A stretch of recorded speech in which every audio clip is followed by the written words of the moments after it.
Menga qarang oyijon, pulingizni men olganim yo'q, tuhmat qilmang, tushundingizmi?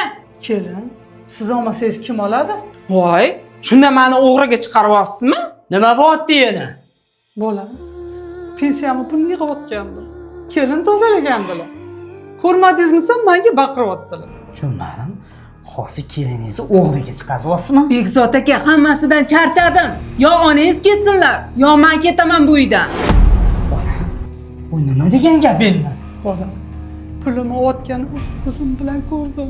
Ona, ayolim siqilsidan qilsa, kirchiringizni yuvsa, vaqtida issiq ovqatingizni bersa, nimaga har doim bunga tuhmat qilaverasiz? Aka o'zingizni bosing, oyimlarga baqirmang. Oyimlar shunchaki so'radilar kelinimlardan. Menga qara, muloyim sipirga. O'zi hammasini tigida san turibsan. Balki o'zing olganda O'chir ovozingni, maraz. O'zini jigarlaringga ishonmasdan, xotiningga ishonmasdan. qaragan chog'ingizda keliningiz bilan boqib o'tirganimizga rahmatingiz shumi qadi? Agar shuni aytgan bo'lsa, ana qizingiznikiga borib yashang. Shuni bilib qo'y.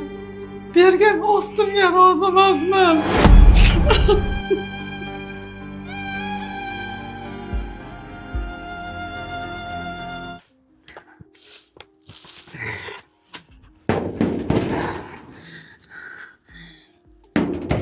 Men sizga kelmang deganman. Keting, hozir militsiya chaqiraman.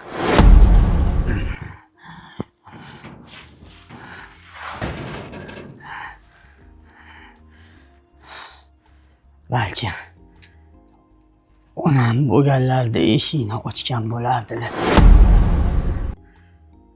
Shu holga tushmagan bo'lardim.